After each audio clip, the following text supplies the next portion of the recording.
E em termos políticos, muitas vezes isto vai se combinar com um republicanismo e uma rejeição de formas de monarquia absolutismo que, assim, diz se justificar pela graça de Deus, a lei divina que colocou alguma pessoa como rei, que ele tem o direito de ter o poder total sobre você.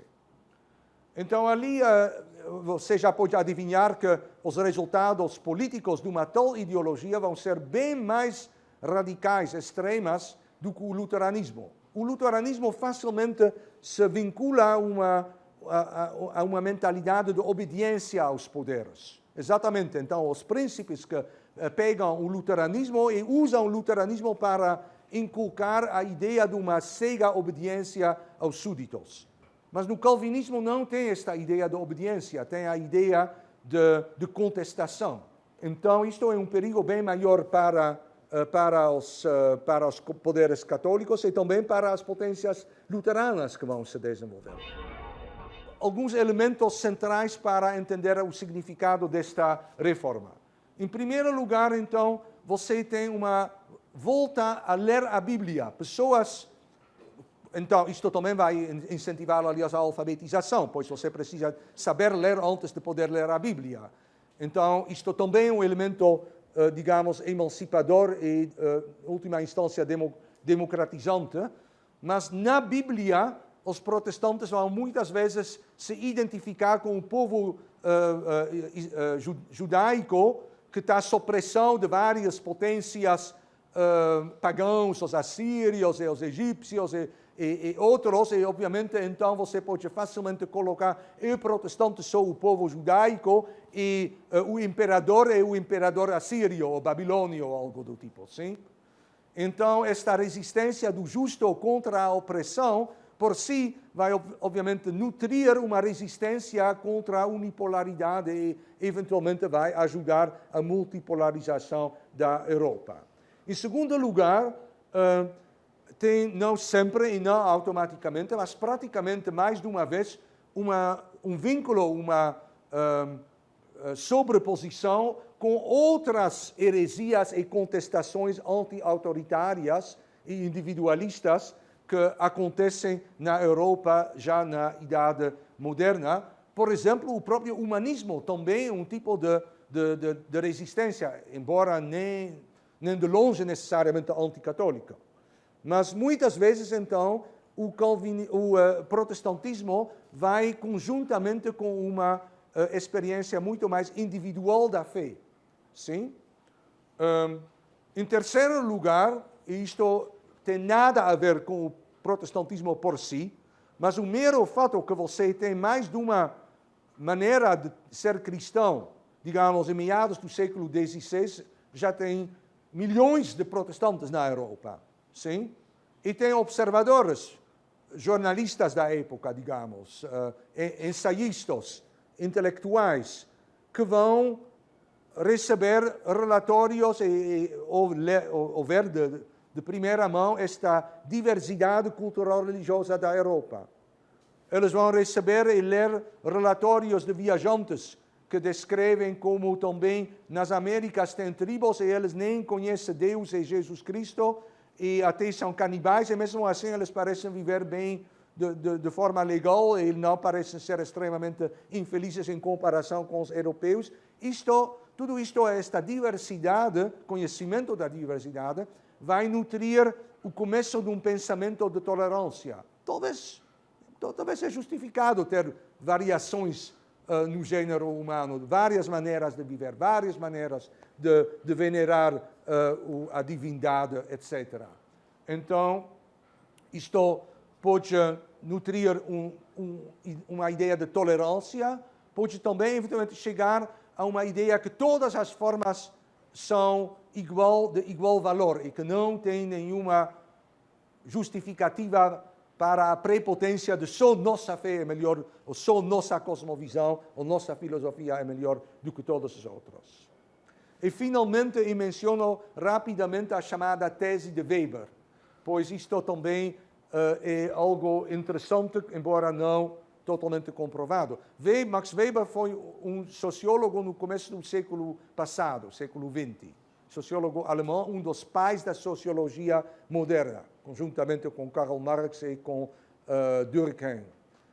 E uma das teorias dele, ele foi muito interessado na sociologia da religião, e então ele teoriza um link, um laço entre protestantismo e capitalismo. Escreveu sobre isto também um livro muito famoso, até hoje ainda lido, onde ele diz que tem maiores chances países onde domina o protestantismo, em particular o calvinismo, para estes países desenvolverem o capitalismo do que países católicos. Por quê? E então ele faz a seguinte lógica: o calvinista então está com medo permanente que ele é já condenado antes do nascimento para ir ao inferno, então queimar para toda a eternidade, e ele busca sinais que talvez ele esteja entre esta minoria das pessoas, das almas salvadas.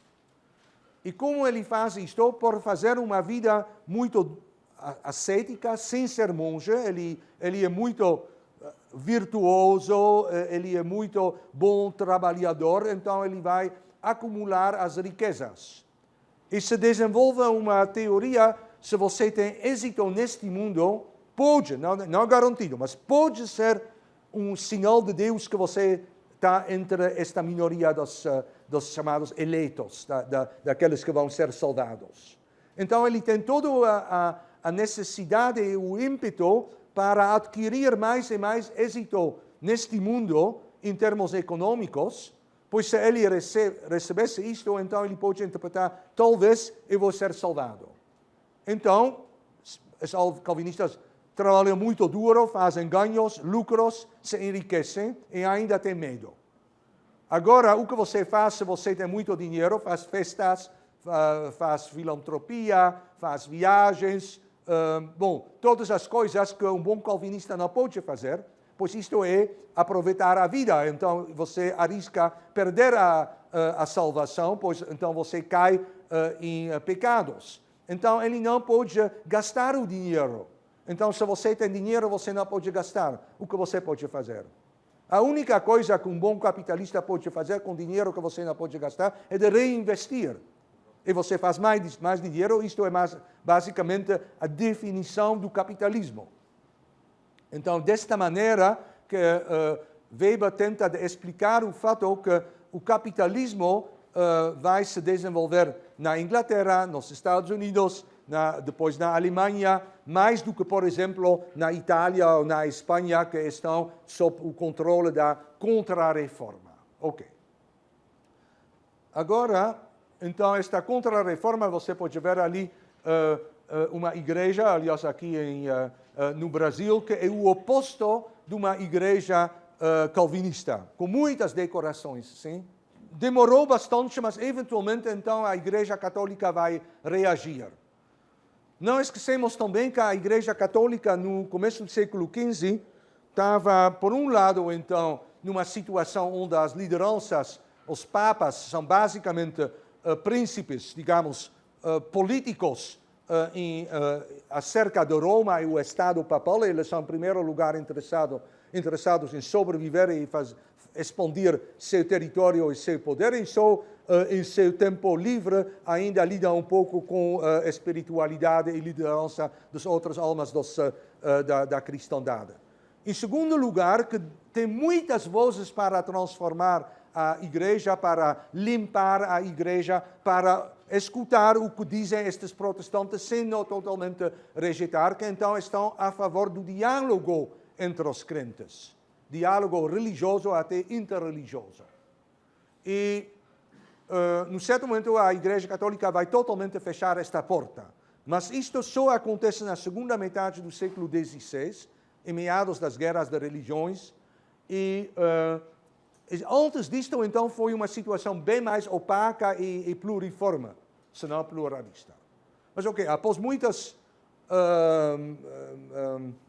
adiamentos, eventualmente reúne em Trento, norte da Itália, concílio dos cardeais, tipo de parlamento da Igreja Católica, e este concílio vai durar uma geração inteira e eventualmente vai tomar uma série de decisões que vão reagir à reforma protestante e que vão moldar a Igreja Católica mais ou menos como nós conhecemos esta Igreja até hoje. Então, vão fazer três coisas importantes. Em primeiro lugar, eles vão fazer uma purificação interna na Igreja. Então, basicamente, isto quer dizer que eles aceitam um certo número de críticas protestantes. Por exemplo, foi bem comum até esta época monges ou sacerdotes casarem, embora houve uma teoria de celibato, então a igreja vai agora ser muito mais severo, agora doravante não vamos mais ter sacerdotes casados, você precisa ficar dentro do celibato e tudo mais. E vários outros abusos criticados pelos reformadores protestantes. Em segundo lugar, a Igreja Católica até esta época foi algo bem mais federal do que hoje. Então, a Igreja Católica, no modelo do absolutismo real, vai se transformar também num tipo de monarquia centralizada, controlada pelo topo. Então, a hierarquia é bem mais institucionalizada e o poder do Papa vai ser muito maior do que antes. Sim? Ainda ele não é infalível, pois o dogma da infalibilidade papal é só do século XIX, mas deixemos do lado. Em terceiro lugar, como eu disse, eles fecham a porta a toda a tentativa de falar de teologia. A teologia católica é perfeita e não tem mais como dialogar com protestantes que doravante se tornam cristãos caídos, hereges, que devem ser combatidos a fogo e a espada. E então a igreja se torna uma máquina para recatolizar a Europa e mais catolizar as colônias. Se torna uma máquina antiprotestante, militante e militar. E isto se concretiza também em certas ordens, novas ordens, em particular os jesuítas, que são quase organizadas como um exército e que começam com a ideia de obediência absoluta ao Papa e elas vão ser estas vão ser ordens, os jesuítas em particular, que vão ser instrumentais na recatolização, na reconquista católica de certas regiões perdidas aos protestantes. E então também, como você pode ver na imagem aqui, que em termos de propaganda, a igreja vai usar de todos os métodos psicológicos mais avançados da época, vai mobilizar música, vai mobilizar arquitetura de maneira bem mais planejada do que antes, para impressionar os crentes e preencher elas dos pensamentos corretos na visão da Igreja Católica. Ok, então o resultado disto é que após algumas décadas, quando houve muitas interações e diálogos e tentativas para fazer a ponte com o outro, eventualmente a situação vai se endurecer na Europa e diálogos e reconciliação vão não mais ser possíveis e, pelo contrário, então, ambos os lados, mas isto é muito mais claro do lado católico, vão usar de métodos coercitivos para manter o controle sobre seus crentes e para conquistar populações que caíram no âmbito da outra religião competitiva. Sim, então, como se faz isto? Por uma educação muito mais assim, doutrinadora, pela Inquisição, que é basicamente uma metodologia para filtrar as ideias incorretas nas mentes das pessoas, usando eventualmente tortura e punições físicas, pela perseguição, por guerras todos os métodos são aceitos. E então as igrejas, de forma paradoxal, que então quase sempre dizem nós representamos a outra esfera, a esfera da espiritualidade, a esfera da alma, o que vai acontecer com sua alma após sua morte e tudo mais, para vencer, precisam da ajuda do Estado. Então, praticamente falando, as guerras de religião, no lugar de fortalecer a igreja, vão fortalecer os Estados. Sim, isto é uma consequência paradoxal, mas é um dos efeitos das guerras de religião. Bom, e nesta imagem você pode ver como alguns hereges são queimados, eu acho. E então, como eu posso assim, trazer as grandes linhas? No primeiro momento você tem então esta explosão de novas ideias, de críticas, de panfletas, e isto provoca, digamos, uma conversa, se não universal, mas ampla. E o protestantismo vai crescer e se expandir. Antes luteranismo e anabatistas, depois muitas outras seitas protestantes, entre elas também os calvinistas. E mais ou menos meados do século XVI chega a uma expansão máxima. Mas então começa a contra-reforma católica e vamos ver a reação, ação, reação. E então, a partir de meados do século XVI,